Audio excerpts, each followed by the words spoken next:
ఇబ్బందిగానే ఉన్నాం అని అనిపిస్తుంది కదా. ఇప్పుడు కుర్చీలన్నీ ఒకసారి చూడండి, చూసారా చూసారా చూసారు కదా, చూసారు కుర్చీలు చూసారు కదా, చూసిన కుర్చీలు. ఇప్పుడు కళ్ళు మూసుకోండి, కళ్ళు మూసుకున్నారు కదా. కళ్ళు మూసుకుంటే ఆ కుర్చీలో దేవదూతలు ఉన్నారు లేదా? ఉన్నారు లేదా? అమ్మాయి ఇవన్నీ దూతలతో నింపబడి ఉన్నాయి. ఎక్కడైతే దేవుని సన్నిధిలో అక్కడే కొంచెం తగ్గించిన పర్లేదు. దేవుని యొక్క సన్నిధికి ప్రవాహం వల్ల ఆయన దూతలు ముందుకు దిగి వస్తారు. అసలు ఎక్కడ బాధపడాల్సిన అవసరం లేదు. ఒక్కరు వచ్చిన సువార్త ప్రకటించి వెళ్ళాలి, అది మన పని ఉంది. కాబట్టి ఈ ప్రత్యేక సమయంలో మరి కొన్ని నిమిషాలు దైవ సందేశాన్ని మనం విందాం. ఆసక్తిగా ఉన్నామా? మనం అందరం ఆసక్తిగా ఉన్నాం. ఎందుకు అంటే ప్రభువు యొక్క రాకడ బహు సమీపంగా ఉంది. ఏమిటది? ప్రభు యొక్క రాకడ. పిల్లలు, యవనస్తులైన పిల్లలు, ప్రభు రాకడ సమీపంగా ఉంది. అక్క అంటే ఏమిటి ప్రభు రాకడ? ఏమి జరుగుద్ది వస్తే అంటే ఆయన రాకడకు ముందు ఎత్తబడతాం. ఆయన వచ్చే సమయానికంటే ముందు జరిగే కార్యక్రమం ఏంటంటే ర్యాప్చర్. బాగా వినాలి. ప్రభు రావడానికి, ఆకాశానికి రావడానికి ముందు ఒక కార్యం జరుగుతుంది. పరిశుద్ధులు ఎత్తబడతారు. ఏం జరుగుతాయా వీళ్ళు ఎత్తబడితే?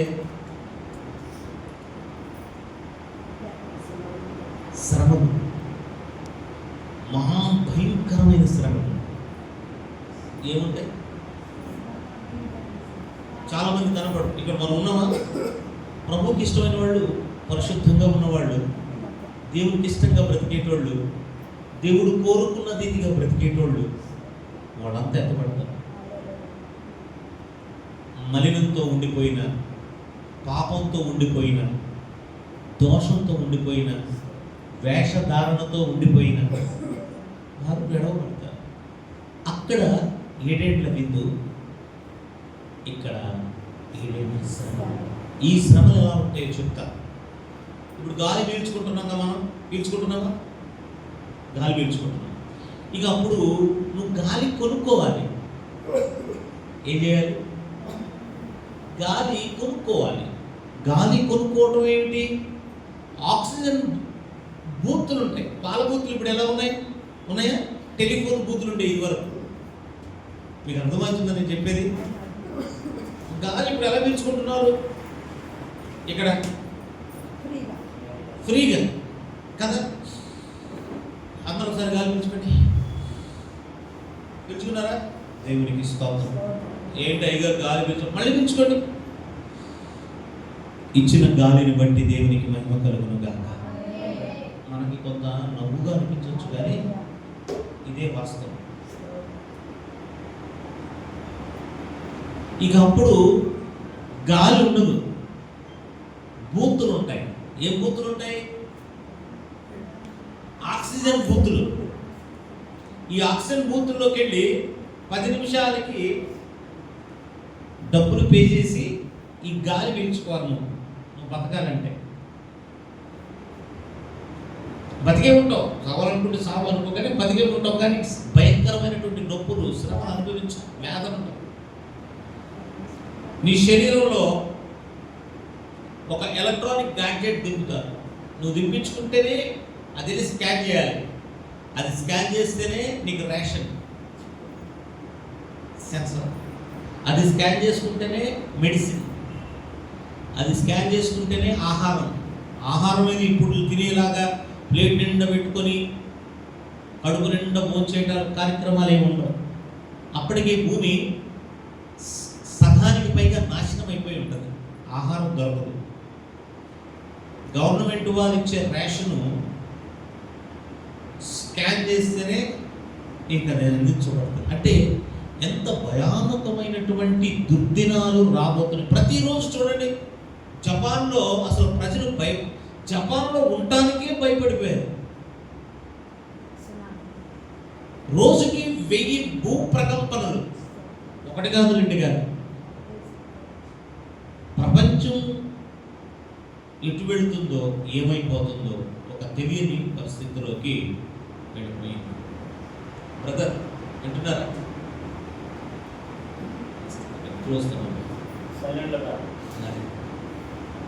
సో ఈ భయానకమైన వాతావరణం, అసలు ఈ భక్తి దేనికో చెప్పదా? ఈ డ్రమ్ములు కొట్టడం, స్తోత్రాలు చెప్పడం, ఈ స్తుతులు చెప్పడం దేనికో తెలుసా? ప్రభువుతో ఉండడానికి. ఆశీర్వాదాన్ని ఇస్తాడు దేవుడు, అయితే సిద్ధపడి ఉండాలి. బిడ్డలను సిద్ధపరచుకోవాలి. ముందు ఇంటిలో నుంచే ప్రారంభించాలి. ఇంటిలో కుమారుడు కుమార్తెలకు దేవుని రాకడ గురించిన వర్తమానం చెప్పడం ప్రారంభించాలి. ఇది ఇప్పుడు అవసరం. దేవుడు మమ్మల్ని మచిలీపట్నానికి పంపించడానికి కారణం దేవుని యొక్క రాకడను గురించిన అంశం చెప్పడం కొరకు. స్వస్థత ఇస్తాడు దేవుడు, ఆశీర్వాదం ఇస్తాడు దేవుడు, అయితే అవన్నీ తాత్కాలికమే, ఈ లోకంలో వరకు. కానీ ప్రభువుతో ఉండే నిత్య జీవం అంటారు, దాన్ని ఎటర్నల్ లైఫ్ అంటారు. అంటే ఎప్పుడు బ్రతికే ఉంటావు దేవునితో, భగవంతునితో.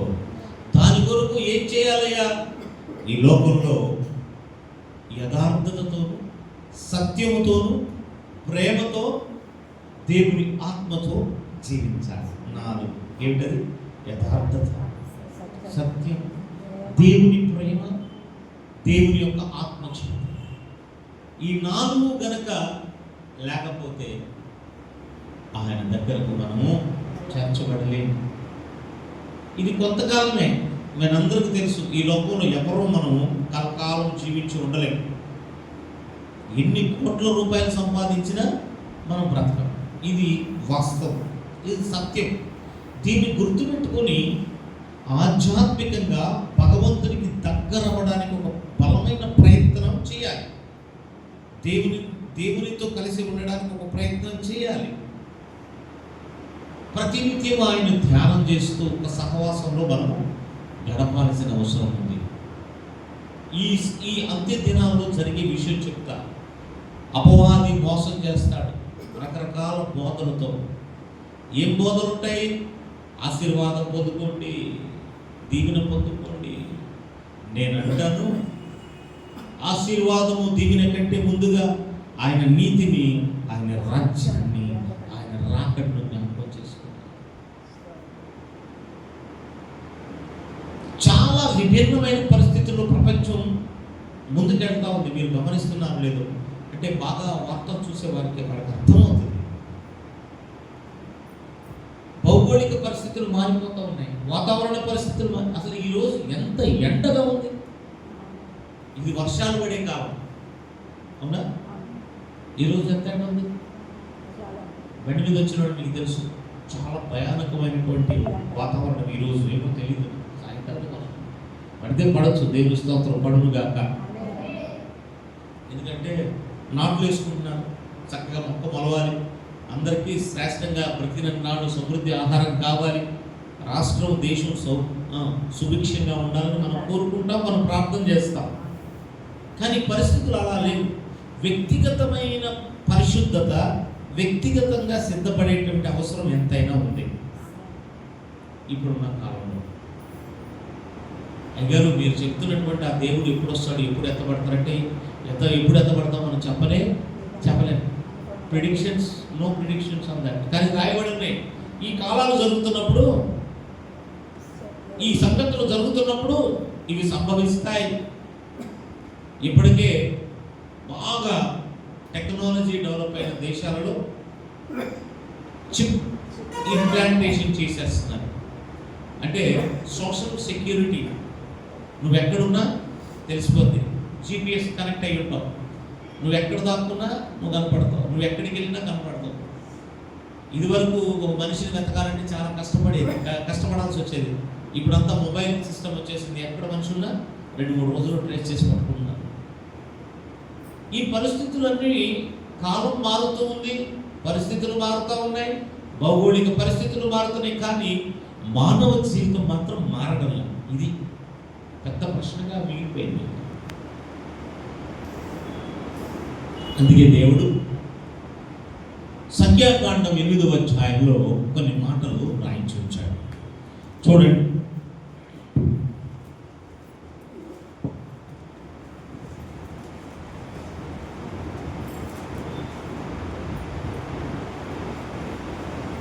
ఎనిమిదవ అధ్యాయము 6వ వచనం. లేవీయులను ప్రత్యేకించి వారిని పవిత్రపరచుము. వారిని పవిత్రపరచుటకు నీవు వారికి చేయవలసినదేమనగా వారి మీద పాప పరిహారార్థ జలమును ప్రోక్షించు. అప్పుడు వారు మంగలి కత్తితో వారు తమ శరీరమంతయు గొరికించుకొని తమ బట్టలను ఉతుకుకొని పవిత్రపరచుకున్న తర్వాత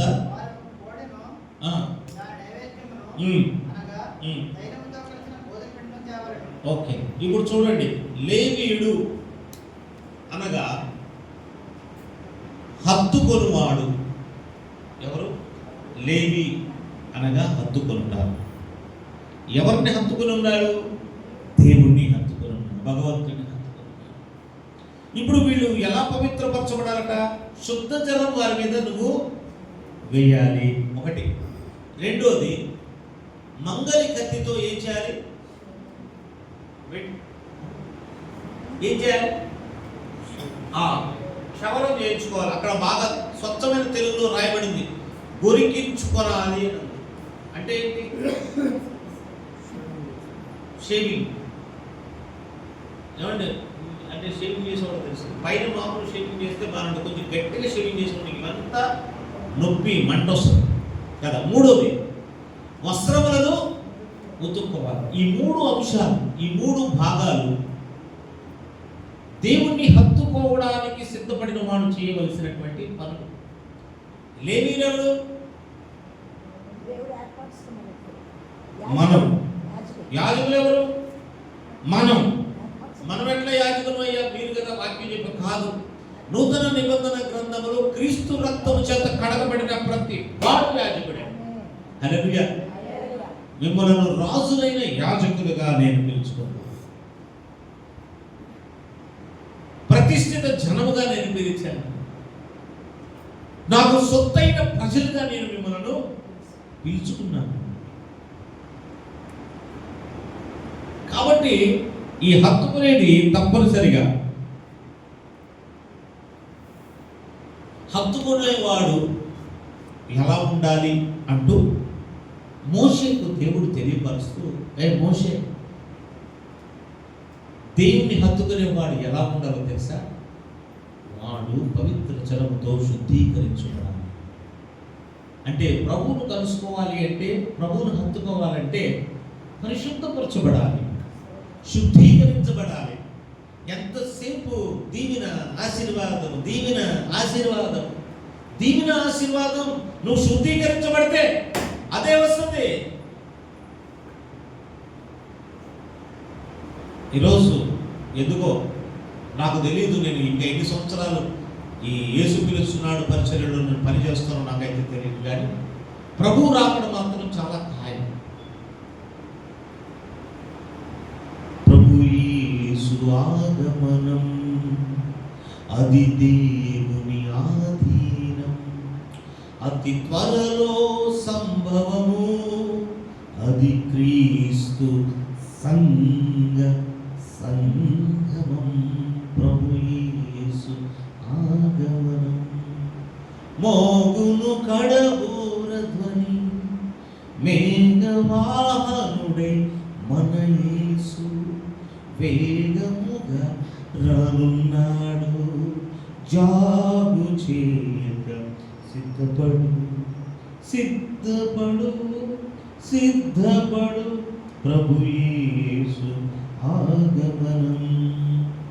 తరుణులు ఇరువురు కలిసి, ఎవరు? తరుణులు అనగా స్త్రీలు. తరుణులు ఇరువురు కలిసి గొంగలి విసరుచునుండా ఎత్తబడును ఒక నారి, ఏమవుతుంది నీ గతి, నీ గతి, నీ గతి ప్రభు యేసు. అందుకని రక్షణ పొందాలి.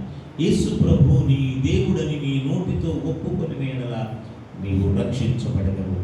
నువ్వు ఎవరికి చెప్పాల్సిన పని, నేను దేవుడు నమ్ముకున్నానని నీ నోటితో నీ అంతరంగ హృదయంలో దేవుని, అయ్యా నీవే దేవుడు, నువ్వే ప్రభువు, నీవు తప్ప నాకు దిక్కు లేదు.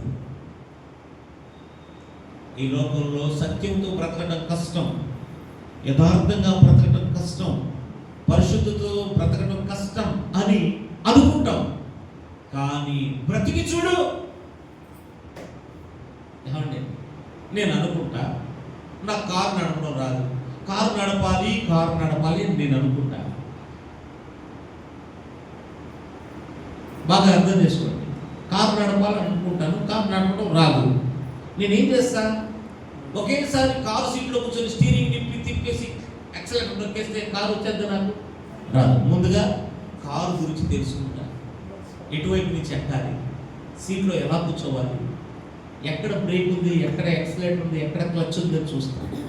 చూసిన తర్వాత పక్కన నేర్పుతూ ఉంటాడు, ఇది బ్రేక్, ఇది క్లచ్, ఇది పెడల్, ఇది స్టీరింగ్, ఇలా తిప్పాలి, ఇవి లైట్లు, ఇవి వైపర్. మొదటి రోజు అది అయిపోద్ది, రెండో రోజు నిదానంగా నేర్పిస్తాడు. కనీసం 3 నెలల తర్వాత నేను కారు నడపగలనా లేదా? నడుపుతాను. పరిశుద్ధత కూడా అంతే. నువ్వు ప్రారంభించాలి. నేను నీతిగా ఉండాలి అని నువ్వు కోరుకొని నువ్వు ప్రారంభిస్తే డెఫినెట్గా నువ్వు ఉంటావు. నిన్ను ఆ పరిశుద్ధాత్మ దేవుడు నడిపిస్తాడు. యథార్థంగా ఉండడానికి నువ్వు ప్రయత్నం చేసినప్పుడు ఆ దేవాది దేవుడు నిన్ను నడిపిస్తాడు. సత్యంగా ఉండాలని కోరుకున్నప్పుడు నడిపిస్తాడు. అయితే ఈ మధ్యలో కొన్ని పరీక్షలు వస్తూ ఉంటాయి, అది గమనించుకోవాలి. నువ్వు ఎత్తబడాలంటే దేవుని స్వరం, నా గొర్రెలు నా స్వరం వినును. ఎప్పుడైతే ఆ అడబోర ధ్వని మోగిందో, నేను ఇది భయపెట్టడానికో లేకపోతే దేనికో చెప్పడం లేదు, కానీ ఎందుకో ఒక లాంటి గత దినం నుంచి నాకు ఒక వేదన.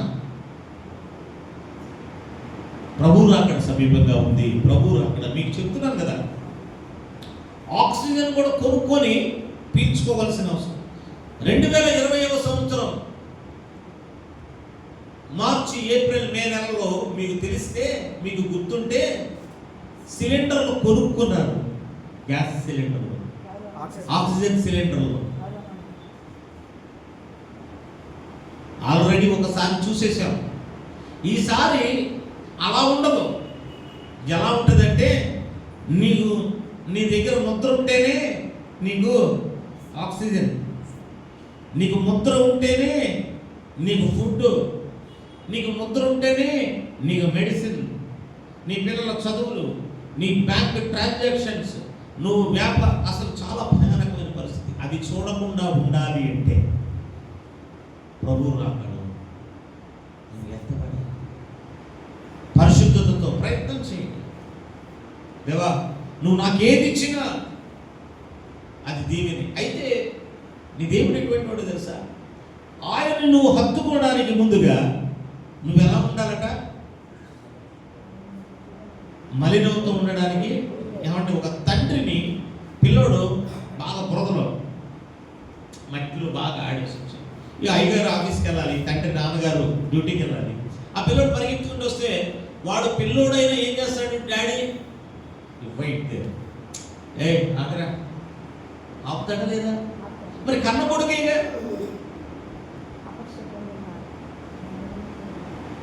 ఆ మురికి ఆ తండ్రి కొడుకులు ఇద్దరిని ఎడగలబెట్టి, ఈరోజు ఎక్కువసేపు నేను వాక్యం చెప్పను, కానీ మీకు జ్ఞాపకం చేయడానికి నా మనసు కష్టపడతా ఉంది. ఆ మలినంతో ప్రభువును హత్తుకోలేవు, ఆ మలినంతో ప్రభువును స్తుతించలేవు, ఆ మలినంతో ఒక లేవీయుడుగా ఆ యొక్క ప్రత్యక్ష గుడారంలోనికో లేదా దేవుని యొక్క సహవాసంలోనికి మనము వెళ్ళలేము.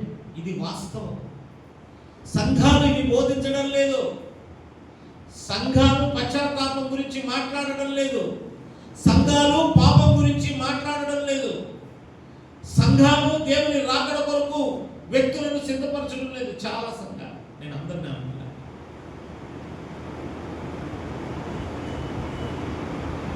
బ్రతికిన కొద్ది సమయం మన దేవుని కొరకు మనం బ్రతకడానికి ప్రయత్నం చేద్దాం. హల్లెలూయా, హల్లెలూయా. కాబట్టి ఈ ప్రత్యేక సమయంలో శుద్ధీకరించబడాలి, బాగు చేయబడాలి. ఎవరు శుద్ధీకరిస్తారయ్యా నిన్ను? పరిశుద్ధాత్మ దేవుడు. పరిశుద్ధాత్మ నీలోనికి వచ్చినప్పుడు ఆయన నీ యొక్క ప్రతి పాపమును ఒప్పింపజేస్తాడు. నీవే ఒప్పేసుకుంటావు, yes Lord, I am not fit for this. నేను ఒక ఇబ్బందికరమైన పరిస్థితులు ఎదుర్కొన్నానయ్యా. కాబట్టి నేనంట సంఘము లేదా నీవు శరీరం అయితే క్రీస్తు సంఘమునకు ఏమై ఉన్నాడు? శిరస్సు అయి ఉన్నాడు. మరి ఈ సంఘము శిరస్సు అతుక్కొని ఉండాలంటే ఈ మలినం ఉండకూడదు. తల పరిశుద్ధం ఉండి శరీరం అపరిశుద్ధంగా ఉంటుందా? అంటే కొంచెం లోతైన మాటలు చెప్తా ఉన్నాను ఈసారి, ఎందుకో భారంతో ఉన్నాను నేను. నలుగురు వచ్చినా ఐదుగురు వచ్చినా మీరు తీసుకుంటారని హృదయంలోనికి దాన్ని జాగ్రత్తగా ఈరోజు దేవుడు మనకు బహుమానం ఇచ్చాడు. ఈరోజు నమ్మినోడు దేవునికి స్తోత్రం చెల్లిద్దాం. హల్లెలూయా. బహుమానం కాదా ఇది? దినం దేవుడిదే కాదా? దేవుడే పిలుచుకున్నాడు ఈరోజు. అది కాదుగా గారు మరి విశ్రాంతి దినం లేదా ఆ పరిశుద్ధ దినం సబ్బాతు ఆ రోజు కదా, ఆదివారం కదా మనం చేసుకోవాలి అంటే ఈ రోజు ఎందుకో దేవుడు నిన్ను పిలిచాడు. ఎందుకు ఏర్పాటు చేశాడో తెలీదు. ఇది జ్ఞాపకం చేయడానికి అయి ఉండొచ్చు.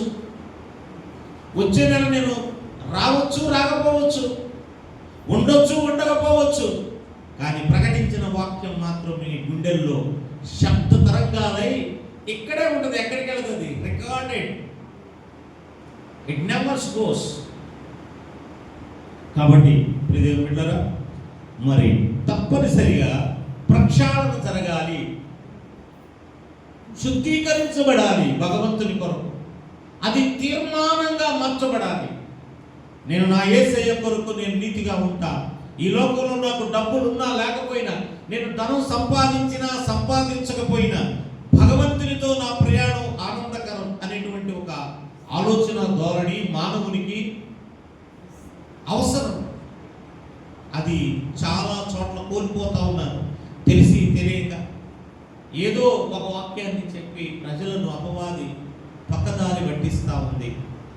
చాలా జాగ్రత్తగా ఉండాలి. రక్షణ పొందిన నీవు నేను, దేవుని నామానికి స్తోత్రం కలుగును గాక. హల్లెలూయా. అంటాడు కదా, శుద్ధ జలంతో ముందు స్నానం చేయించు. హత్తుకోవాలి అంటే, భగవంతుని సన్నిధికి చేరాలంటే శుద్ధ జలంతో స్నానం చేయించు. తర్వాత వెంట్రుకలన్నీ తీసివేయి, బట్టలు ఉతుక్కో. ప్రియదేవుని బిడ్డలారా, చూడండి ఎంత చక్కగా దేవుడే తెలియపరుస్తున్నాడు. శుభ్రపరచబడు, శుభ్రపరచబడు. అనేక అంశాలు ఉన్నప్పటికీ నేను వాటి గురించి నేను మాట్లాడలేను. సమయం బహు కొంచెంగా ఉంది. ఈరోజనే కాదు, మనకు దేవుడిచ్చిన సమయం బహు కొంచెం. ఈ కొంచెంలోనే దేవుని వాక్యం చేత శుద్ధీకరించబడదా. వాక్యం నాతో ఏం మాట్లాడుతూ ఉంది, నేను ఎలా శుద్ధీకరించబడాలి? ఈ ఆశీర్వాదం పొందుకోవాలంటే దేవునితో కలిసి ఉండడం కూడా ఆశీర్వాదమే. నేనంట మన జీసస్ కాల్స్లో కూడా ఒక ఫ్యాసెట్ పెట్టాలి. ఏంటంటే ఫెలోషిప్ విత్ గాడ్ ఫ్యాసెట్. దేవునితో సహవాసం అనేటువంటి ఆ యొక్క ఫ్యాసెట్. ఫ్యాసెట్ అంటే పథకం. వారు ప్రత్యేకించబడి వారానికి ఒకసారి తప్పనిసరిగా కనీసం 4-5 గంటలు దేవునితో గడిపి, ప్రార్థనలో గడిపి వారు భాగస్వాములైతే ఇంకా ఎంతో గొప్ప ఆశీర్వాదం. దేవుని నామానికి స్తోత్రం కలుగును గాక. హల్లెలూయా. కాబట్టి తప్పనిసరిగా ఈ పాప పరిహారార్థ జలం అంటే ఏమిటి? ఇప్పుడు జలంతో కడగమన్నాడుగా, ఏమన్నాడు? లేవేయండి. పాప మొట్టమొదటిది ఏంటి? ఏమన్నా ఫస్ట్ది ఏంటి? పాప పరిహారార్థ జలంతో శుద్ధీకరించాలి. రెండోది ఏంటి? శుభ్రంగా. మూడోది బట్టలు. ఇప్పుడు పాప పరిహారార్థ జలం అంటే ఏంటంటే నీళ్లు మరియు బూడిద కలిసినది. ఏంటది? మరి ఈ బూడిద ఎక్కడి నుంచి వస్తుందయ్యా అంటే, ఈ వ్యక్తి కొరకు బలిపీఠం మీద బలి అర్పించిన బలి జంతువు పూర్తిగా దహనమైన తర్వాత, అర్థమైందా మీకు? ఒకవేళ నేను పాపం చేశాను అనుకోండి, నా పక్షాన ఒక గొర్రెను కానీ కోడెను కానీ మేకను కానీ తెల్లని గువ్వని, అంటే దేవుడు కూడా ఎంత అద్భుతమైన దేవుడు తెలుసా? హయ్యర్ ఇన్కమ్ గ్రూప్, తర్వాత మిడిల్ ఇన్కమ్ గ్రూప్,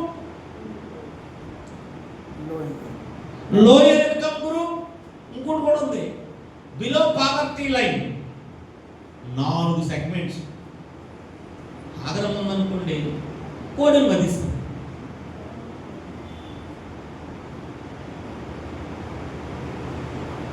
వెనక రతన్ సింగ్ గారు ఉన్నారు, గొర్రెను వధిస్తాడు. Middle income. ఇక మరి పక్కన ఇసుకలు కూర్చున్నటువంటి పాస్టర్ గారు ఉన్నాడు అనుకోండి, బిలో పావర్టీ లైన్. పావురాన్ని నేను మధ్యలో వదిలేశాను అన్న, మీరు మధ్యలో వదిలేశారని చెప్పలేదు. లోయర్ ఇన్కమ్ గ్రూప్ వీళ్ళు దేవతీస్తారు మేకని. అంటే ఏ వ్యక్తిని కూడా ఆ దినాన్న దేవుడు విడిచిపెట్టకుండా వారి వారి తాహతుకు తగినట్టుగా అందరికీ అందుబాటులో ఉండేటువంటి భగవంతుడు. అరే నువ్వు నీకు కోడిని అర్పించబోతే నువ్వు రావద్దురా అని దేవుడు కాదు. దీనిలో ఎంత పరమార్థం ఉందో, మర్మం ఉందో మీకు అర్థమవుతుందా? ఈయన అందరికీ ప్రభు అయి ఉన్నాడు. హల్లెలూయా, హల్లెలూయా. కానీ దీంట్లో ఒక లింక్ ఉంది. హయ్యర్ ఇన్కమ్ గ్రూప్ వాడు వచ్చి నేను లోయర్ ఇన్కమ్ లో పావురాన్ని కత్తిరిస్తారంటే కుదరదు. అర్థమవుతుందా? అక్కడ నువ్వు యథార్థతను కోల్పోయినట్టే. నువ్వు అర్పించగలిగినప్పుడు అర్పించి తీరాలి. ఇప్పుడు అసలు పాప పరిహారార్థ జలం గురించి మీకు చెప్తూ, వధించబడిన చర్మం వలిచినటువంటి ఆ బలి పశువు బలిపీఠం మీద చక్కగా పేర్చబడిన ఆ కట్టెల మీద దహించబడి పూర్తిగా దహనం అవ్వాలి. ఎలా అవ్వాలి? పూర్తిగా దహనం అయితే ఏం మిగులుద్ది? ఏం మిగులుద్దండి? బూడిద. మన స్వర్గీయ నందమూరి తారక రామారావు గారు ఒక మాట అంటూ ఉండేవాడు, నా దగ్గరే ఉంది బూడిద. మీకు తెలుసా? మీరంతా చిన్నపిల్లలు అనుకుంటారు, మీకు తెలుసు, నీకు తెలుసు, కానీ వీళ్ళు ఎవరికి తెలియదు. ఆయన బ్రతుకున్న రోజుల్లో ఒక డైలాగ్, ఆ బూడిదకున్న విలువ ఏంటో తెలుసా?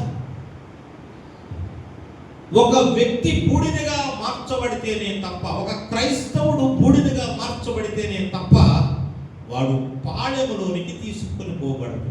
పాళెమనగా పరిశుద్ధ స్థలము, పరలోక రాజ్యము. దేవుని నామానికి స్తోత్రం కలుగును గాక. దాన్ని యాజకుడు భద్రంగా ఆ యొక్క కుండలో మోసుకొని తీసుకుని వెళ్ళాలి.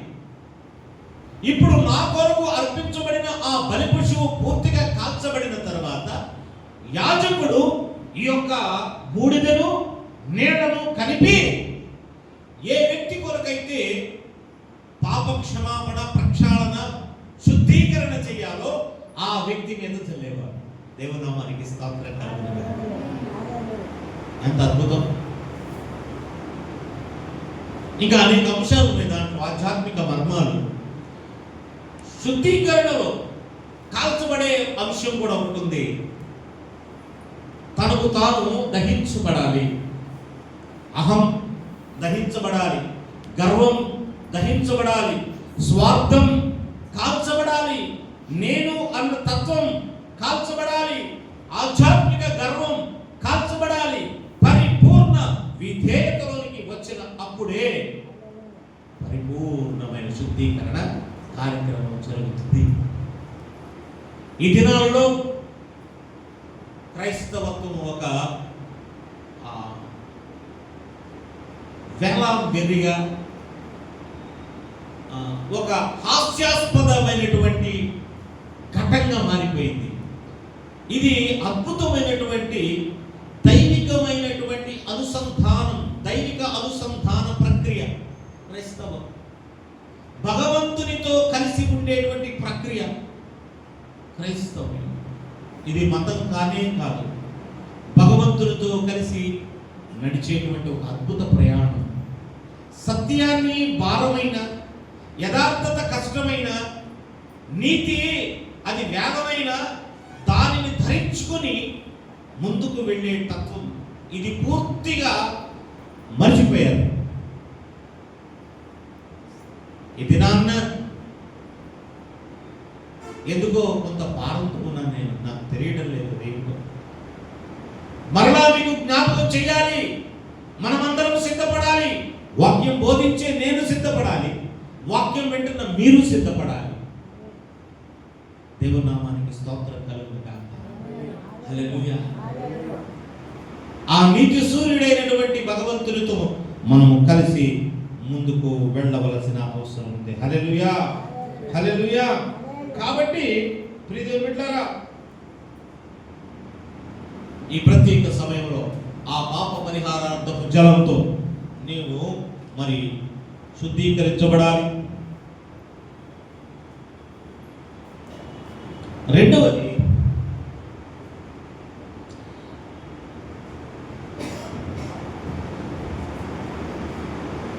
మొదటిది ఏం చెప్పాను? పాప పరిహారార్థం జలంతో శుద్ధీకరించ. రెండవది ఏం చేయాలి?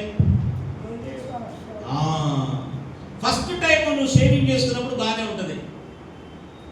రెండోసారి ఆ మిగిలిపోయిన వెంటనే కట్ చేసేటప్పుడు అది పురుషులకి బాగా తెలుస్తుంది. ఓపెన్గా మాట్లాడాలి, పురుషులకి తెలుస్తుంది. ఒక్కోసారి రక్తం వస్తుంది, అంటే ప్రసవ వేదన. ఈ వెంట్రుకలు దేనికి సాదృశ్యం అంటే పాపానికి సాదృశ్యం. బాగా వినాలి. ఏమి రాయకుండా, దానికి ఏ పోషణ లేకుండా పెరిగేది శరీరంలో వెంట్రుకలు ఒకటే. పాపం కూడా అంతే, అది సావదు, మలుస్తూనే ఉంటుంది. నిన్నటి పరిశుద్ధత ఈ రోజుకి పనికిరాదు. నిన్న బాగున్నానయ్యా, నిన్నంతా పరిశుద్ధంగా ఉన్నానంటే ఈ రోజు పడేస్తుంది సైతాను.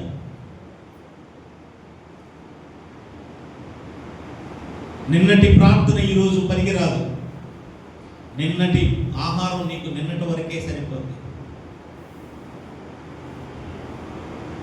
ఇది చేసేటప్పుడు ప్రతిరోజు ఊరికే పెరిగిపోతా ఉంటుంది. ఏం చేయాలంట దాన్ని? నవ్వుతున్నాడు తప్పుడు. అన్నా నాకు అసలు అవకాశమే లేదన్నా. అంటే దాని గురించి భౌతికమైనటువంటి దీని గురించి మాట్లాడలేదు, కానీ ఆధ్యాత్మికంగా ఈ పాపం అనేది పెరుగుతూనే ఉంటుంది, ప్రతిరోజు పెరుగుతుంది. మనం అనుకుంటాం ఈ రోజు తీసేసాం, పాపం లేదు, ఐఎమ్ హోలీ అని అనుకుంటాం. మళ్ళీ తెల్లారిపోతుంది, చూసరికి ఏమవుతుంది? మొలకేస్తుంది. ఈరోజు పాపపు ఆలోచన లేదనుకుంటాం, మళ్ళీ పొద్దునికే కొత్త ఆలోచన. సాతానుగాడు చాలా తెలివి కలిగినవాడు. నువ్వు పరిశుద్ధంగా బ్రతకాలని ప్రభువారు కోరుకొని ఈరోజు మరలా జ్ఞాపకం చేస్తారన్నాడు. నాకు నీకు దేవుని కొరకు ఆశ కలిగి బ్రతకాలి. ధనం సమస్త కీడులకు మూలం. ప్రజలకు అర్థం కావడం లేదు. ధనంలోనే అన్నీ ఉన్నాయి అనుకుంటున్నారు, కొనంలోనే అన్నీ ఉన్నాయి అనుకుంటున్నారు, బలంలోనే అన్నీ ఉంటున్నాయి అనుకుంటున్నారు. కానీ కాదు. నీ పాపం ఎప్పుడైతే పరిహరించబడుతుందో, నీ పాపం, అందుకే ఒక చక్కని పాట రాశాడు, కానీ పాడితే సమయం అయిపోతుందేమో అయినా పాడతాం. ఎంతకాలము దేవుని విడిచి తిరుగుచుందువు, ఎంతకాలము దేవుని మరచి బ్రతుకుచుందుము ఎంతకాలము దేవుని విడిచి బ్రతుకుచుందుము ఎంతకాలము దేవుని విడిచి తిరుగుచుందుము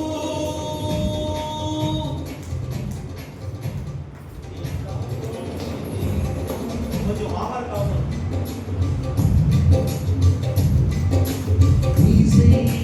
పాపం కొరకు ప్రాణం పెట్టెను పవిత్రపరచెను ఓ నీ పాపం మానవా యేసయ్య చెంతకే నీ బ్రతుకు మార్చునా ఓ మానవా నీ పాపం మానవా యేసయ్య చెంతకే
నీవు పరలోకంలో సంతృప్తికి స్వర్గప్రాప్తి కావాలంటే సత్యాన్ని ఎత్తని యథార్థతలో నీతిని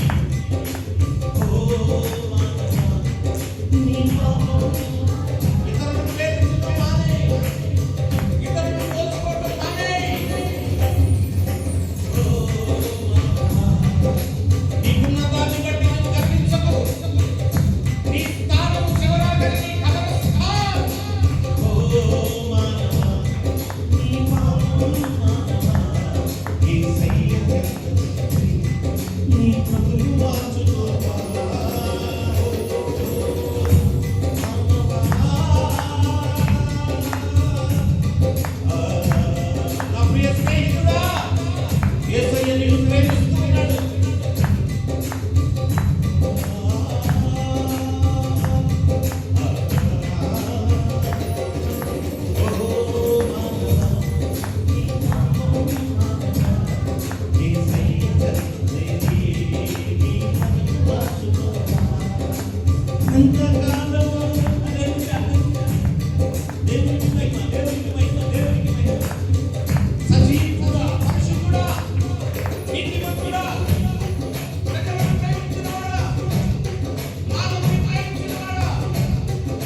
పరిశుద్ధపరచబడాలి, మానవుడు మారాలి, ఆలోచన విధానం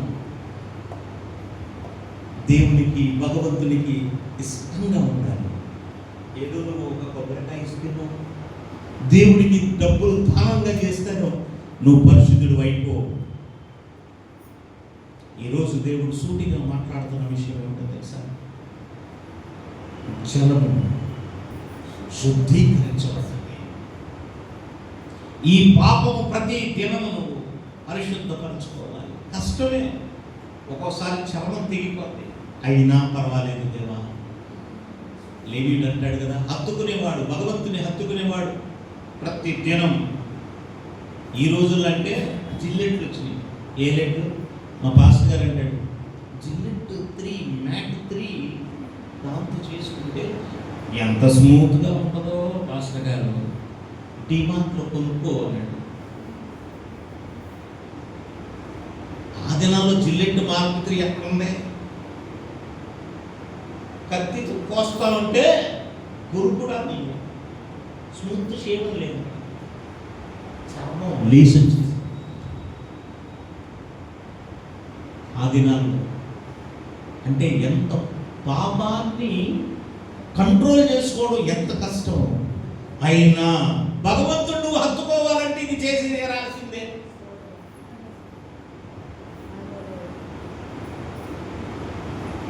సంఘం మూడవది, పారుచున్న నీటిలను వేయాలి, బట్టలను ఉతుక్కోవాలి. బట్టలు దేనికి సాదృశ్యం? క్రియలకు సాదృశ్యం. ఈ నూతన నిబంధన సంఘంలో దేవుడు మనకి జ్ఞాపకం చేసేది ఏంటో తెలుసా? నీ క్రియలు ఉతుక్కోవాలి. ఇక క్రియలంటే నీకు అన్నీ తెలుసు, నేను మళ్ళీ మళ్ళీ చెప్పాల్సిన పని లేదు, సేవకులు చెప్తూ ఉంటారు. అబద్ధం సింపుల్గా మాట్లాడతారు. ఎక్కడున్నావురా? ఇక్కడే ఉన్నాను అంటాడు. అది ఎక్కడో ఉంటాడు. చిన్న అబద్ధమైనా పెద్ద అబద్ధమైనా అది అబద్ధమే. అబద్ధానికి జనకుడెవడు? అపవాది. నువ్వు అబద్ధం చెప్పి వాడిని ఆహ్వానిస్తా ఉన్నావు నీ జీవితంలో. నీ జీవితాన్ని వాడు మురికి చేసేస్తాడు, కలుషితం చేస్తాడు. బట్టలు ఎందుకు ఉతుక్కుంటాం? బట్టలు ఎందుకు ఉతుకుతారు? అమ్మా, బట్టలు శుభ్రంగా ఉండాలనే. బట్టలు ఎందుకు శుభ్రంగా లేవు? 2 రకాల మురికి. ఒకటి, శరీరం నుంచి వచ్చే దుర్గంధం, చెమట ఆ వస్త్రాలు కట్టుకుని ఉంటుంది. 2, బయట తిరిగినప్పుడు ఆ యొక్క దుమ్ము మట్టి అంతా వస్త్రాల మీద వస్తుంది.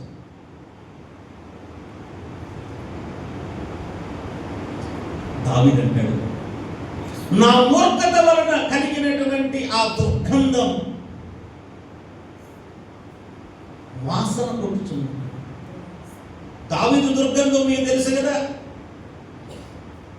ఏమిటి? దావీదు మూర్ఖత్వం మీకు తెలుసు కదా. ఒక్కటే చేశాడు. నాతాను వచ్చి మొట్టికే వేసినప్పుడు ఏం చేశాడు? వస్త్రాలని ఉతుక్కున్నాడు. అందుకే కృప వెంబడి కృపను దావీదు పొందుకున్నాడు. దేవుని నామానికి స్తోత్రం కలుగునుగా. ఇంకా ఉతుక్కోకపోతే ఈరోజు దేవుడు నాతో మీతో చెప్పేది, there is no time, wash it now. నా మూర్ఖత వలన కలిగిన గాయాలు దుర్వాసన కొట్టుచున్నాయి అంటాడు. 2వది, సమాజంలో తిరుగుతున్నప్పుడు ఆ పాపం అంటాడు. ప్రతి దినం ప్రభు వచ్చు వరకు ప్రతి దినం ఈ కార్యక్రమాలు క్రైస్తవునిగా, క్రీస్తును ధరించిన వాడుగా. క్రైస్తవుడు అంటే క్రీస్తును పోలినోడు. క్రైస్తవుడు అంటే లుంగి ఎగ్గొట్టి తన్నులాంటికి వెళ్ళేవాడు క్రైస్తవుడు కాదు. బూతులాడేవాడు క్రైస్తవుడు కాదు. ఇతరులను బాధ పెట్టి కొట్టేవాడు క్రైస్తవుడు కాదు. ఇతరుల ఆస్తులు లాక్కున్నవాడు క్రైస్తవుడు కాదు. ఇతరులను మోసం చేసేవాడు క్రైస్తవుడు కానే కాదు. క్రైస్తవుడు క్రీస్తును పోలినవాడు క్రైస్తవుడు. అందుకే గాంధీ మహాత్ముడు అంటాడు కదా, క్రీస్తును చూసి నేను మారు మనసు పొందాలనుకున్నాను కానీ క్రైస్తవులను చూసి నేను నా నిర్ణయాన్ని మార్చుకున్నాను. నువ్వు అనుకోవచ్చు అందరూ అలాగే ఉన్నారు కదా అయ్యగారు, అందరూ అలాగే ఉండొచ్చు, నువ్వు మారు. మార్పు నీలో నుంచి తీసుకొని రా. ఈరోజు దేవుడు మచిలీపట్నాన్ని ప్రేమించాడు. నీ కొరకు ఎంతో ప్రయాసతో నిన్నంతా జర్నీలో ఒంగోలు అంతా ప్రయాణం చేసి వచ్చి అలసిపోయావు. బట్ స్టిల్ మచిలీపట్నం అనగా దేవునికి చాలా ఇష్టం. హల్లెలూయా. బెత్సయిదా ఏంటిది? బేత్ అనగా చేప, ఇదా అనగా పట్టణం. బెత్సయిదా అనగా మచిలీపట్నం. మీకు మరలా గుర్తు చేస్తున్నా, దేవుడు దీన్ని ప్రేమించాడు. ఇక్కడ వాక్యాన్ని అందించమన్నాడు. ప్రభు రాకడ కొరకు మిమ్మల్ని సిద్ధపరచమన్నాడు. మరలా ఇంకొక నెల సమయం పడుతుంది మీ మధ్యలోకి నేను రావడానికి. దేవుని నామానికి స్తోత్రం కలుగును గాక. ఈసారి సాయంత్రం 6 గంటలకు, 2వ శనివారం సాయంత్రం 6 గంటలకు ఇదే ప్రాంతంలో మరలా క్షమించండి, 2వ శుక్రవారం సాయంత్రం 6:30 గంటలకు ముందే వచ్చేస్తారని నేను నమ్ముతున్నాను. మరి చక్కని ఆరాధన మరలా మనం జరిగించుకుందాం. ఆగస్టు మాసం ఈలోపు ఒక ప్రయత్నం చేద్దాం. ఒకవేళ ప్రభు వస్తే అందరం అక్కడ కలుసుకుందాం. దేవుడు మనలను మన కుటుంబాలను దీవించి దేవుణ్ణి హత్తుకునేటువంటి ఆ ప్రక్రియలో మనందరిని భాగస్వామ్యులుగా దేవుడు చేయును గాక. ఆమె తరలో వచ్చండి, ప్రార్థన చేసుకుందాం. మన మధ్యలో ఉన్నటువంటి సహోదరి సరళ గారు ముందుకు వచ్చి ప్రార్థన చేస్తారు. చేసిన తర్వాత ఆశీర్వాదంతో మనం సెలవు తీసుకుందాం.